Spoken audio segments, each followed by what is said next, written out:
America की जानिब से आज चीन पर 104% टैरिफ आयत के असरात, चीन और हांगकांग की मंडियों में गिरावट। इसी पर इसका एक बहुत अहम एंगल ये है कि चाइना को बहुत ज़्यादा मसला पड़ गया है और चाइना के ऊपर बहुत बड़े टैरिफ लग चुके हैं। इसके बाद ट्रंप ने जो ट्वीट किया है चीन के खिलाफ, The White House says a 104% tariff against China will take effect later today. तो इससे ये लगता है कि प्रेसिडेंट शी बैक कर रहे हैं।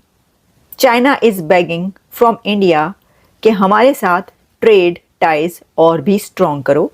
इस सब चीज का हमारे खित्ते पे बहुत गहरा और अहम असर हो रहा है। और पाकिस्तान की स्टॉक मार्केट्स के अंदर एक ही अब तो हो गई है पीएसएक्स स्टॉक मार्केट मुकम्मल तौर पर मंदी का शिकार।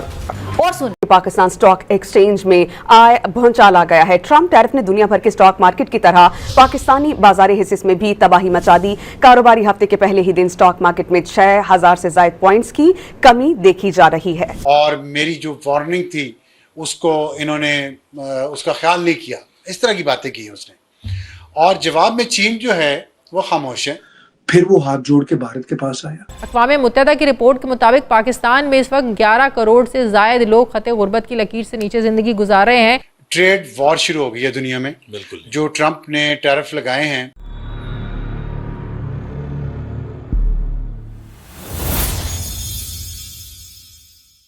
हेलो फ्रेंड्स, जय हिंद। क्रिकसेल हिंदुस्तान में आपका स्वागत है। दोस्तों, अमेरिकी राष्ट्रपति डोनाल्ड ट्रंप ने चीन को आड़े हाथ लेते हुए बड़ा झटका दे दिया है। 104% अतिरिक्त टैरिफ चीन पर लगा दिया गया है और यह टैरिफ मंगलवार आधी रात से लागू हो गया है, जिसके बाद अमेरिका और चीन के बीच ट्रेड वॉर का खतरा और बढ़ गया है।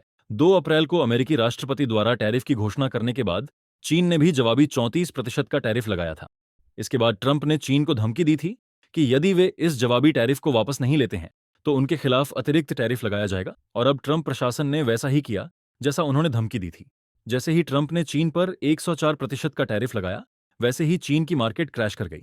चीन को एक ही रात में अरबों का नुकसान हो गया। अमेरिका और चीन के बीच चल रहे इस टैरिफ युद्ध के कारण दुनिया में ट्रेड वॉर की आशंका बढ़ गई है। अब पाकिस्तानी मीडिया चर्चा कर रहा है कि जैसे ही ट्रंप ने चीन पर 104% टैरिफ लगाया, चीन की मार्केट बैठ चुकी है। और जब चीन की मार्केट बैठ गई है तो हमारा क्या होगा? हमारा अब्बू तो चीन है। अब्बू चीन बर्बाद होगा तो पाकिस्तान भी होगा। चाइना को बहुत ज्यादा मसला पड़ गया है और चाइना के ऊपर बहुत बड़े टैरिफ लग चुके हैं। और जिन कंट्रीज पर टैरिफ्स लगेंगे वो अमेरिका के क्लोज ट्रेड पार्टनर्स हैं। लेकिन चाइना इस मुश्किल से निकलने के लिए कोशिश ये कर रहा है कि वो इंडिया से करीब हो जाए। और प्रेसिडेंट शी ने लेटर लिखा है प्रेसिडेंट मर्मो को। ये एक अनप्रेसिडेंटेड मूव है। वैसे तो ये 75th anniversary of relations between चीन एंड इंडिया, लेकिन ऐसे मौके पर एक ऐसा लेटर लिखना जिसमें ये कहना कि ड्रैगन एलिफेंट टैंगो, तो प्रेसिडेंट शी अब एलिफेंट एंड ड्रैगन का डांस देखना चाहते हैं इकट्ठे। उसकी वजह क्या है? उसकी वजह है ये टैरिफ्स। तो इससे ये लगता है कि प्रेसिडेंट शी बैक कर रहे हैं। China is begging from India कि हमारे साथ ट्रेड टाइज और भी स्ट्रॉन्ग करो, हम दोनों मिलकर इन टैरिफ्स का सामना करते हैं। तो एक तरीके से चाइना ने ये इंडिया को आप कह सकते हैं कि लालच दिया है या इंडिया के आगे घुटने टेक दिए कि हमें अमेरिका से बचाओ। तो अमेरिका के मेजर ट्रेड पार्टनर्स ट्रंप की टैरिफ्स की लिस्ट पर हैं और उनमें चाइना, कनाडा, यूरोपीय union, south Korea, Mexico, Japan, Vietnam और इंडिया भी। तो जब ये ट्रेडिंग पार्टनर्स ये देखेंगे कि हम पर टैरिफ्स लग रहे हैं तो इनका जवाब क्या होगा? इनका जवाब वही होगा कि जो जवाब आना शुरू हो गए हैं। जैसा कि आप जानते हैं कि जो अमेरिकन गुड्स हैं उनको कुछ कंट्रीज़ में, जिसमें कि यूरोप के कंट्रीज़ हैं, कनाडा है, कनाडा की तो वजह है, कनाडा और अमेरिका के बीच तो इस वक्त जो रिलेशंस हैं वो बड़े ही सख्त ख़राब हुए हैं। तो कनाडा ने क्या किया है कि जो उनकी मार्केट की शेल्फ्स हैं वहाँ से अमेरिकी प्रोडक्ट्स को हटा दिया है, और वहाँ पर एक कैंपेन स्टार्ट हो गई है जिसमें लोग ये कह रहे हैं कि हम पहले जो अमेरिका की शराब पीते थे अब हम अपनी बनाकर पिएंगे। बल्कि ऐसा भी हुआ है कि अमेरिकी शराब पर उन्होंने अपना नाम लगाकर लिख कर रख दिया है, लेकिन बायकॉट हो रहा है। इसी तरीके से और कंट्रीज़ जिनके ऊपर ये अनाउंस किया जा रहा है कि हम ये आपके ऊपर ये अब टैरिफ लगाने लगे हैं, तो एक तो ये कि उन्होंने जवाबी टैरिफ अनाउंस कर दिए हैं। तो अमेरिकी मसनूआत हैं, प्रोडक्ट्स हैं, वो पूरी दुनिया में जाती हैं, बहुत ज़्यादा सबसे बड़ी ट्रेड होती है। तो उसमें अब उनकी वो जो कंट्रीज़ हैं ये सारे मिलकर, बाकी की दुनिया जो है अमेरिका के अलावा जो भी उनके ख़िलाफ़ हैं इस वक्त, वो सब मिलकर इन अमेरिकन प्रोडक्ट्स का बॉयकॉट करने की एक कैंपेन चला रहे हैं।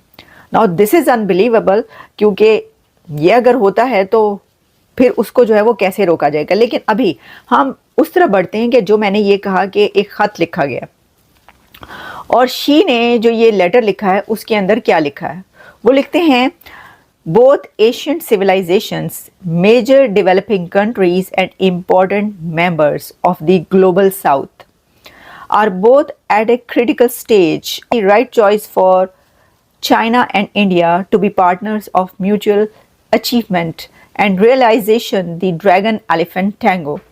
ये तो कहा था शी ने, ये इस लेटर में लिखा। अब इससे आप अंदाज़ा कर सकते हैं कि इनके शी के जो ये अल्फाज हैं, वर्ड्स हैं, ये क्या बता रहे हैं। ये बता रहे हैं कि उन्होंने एक कदम नहीं, दो कदम नहीं, 4 कदम आगे बढ़कर, बल्कि झुककर और एक फर्शी सलाम करते हुए को और घुटने टेकते हुए नीचे उन्होंने कहा कि पाइन साडा कुछ नहीं बनना, अमेरिका हमारे खिलाफ हो गया तो आप हमसे मिल जाएं। तो भाईजान ये नहीं होना। ये मैं आपको बता दूं कि इंडिया और अमेरिका के जो पार्टनरशिप है वो बहुत क्लोज इस वक्त हो चुकी है। आप देखिए, अभी भी आप देखिएगा ये जो टैरिफ्स लग रहे हैं ना, इसको इंडिया कैसे टैकल करता है। और अमेरिका को भी पता है इंडिया की स्ट्रेंथ का। वो उसने भी, प्रेसिडेंट ट्रम्प ने दरवाज़ा खुला रखा हुआ है, कोई ना कोई खिड़की दरवाज़ा कि देखते हैं क्या होता है। वो भारत से अपने वो नहीं कर सकते। यहाँ पर देखिए ये समझा जाता है कि एक बड़ी ट्रेड और सब कुछ हो रहा है तो वो तो बहुत फ़ायदा, हम उनसे क्यों पंगा लें। लेकिन चाइना तो है राइवल, चाइना तो सबसे बड़ा राइवल है रशिया एंड चाइना अमेरिका के, तो उनके लिए तो ये होगा। इससे ज़्यादा कहीं ज़्यादा बढ़कर जो है उनके ऊपर एक्शंस लिए जाएंगे। लेकिन इसके बाद मर्मो कैसे जवाब देती हैं प्रेसिडेंट मर्मो ने जो जवाब दिया ना, वो उन्होंने कहती हैं India and China are 2 major neighbouring countries that are home to 1/3 of the world's population that is stable, predictable and friendly bilateral relationship will benefit both countries and the world.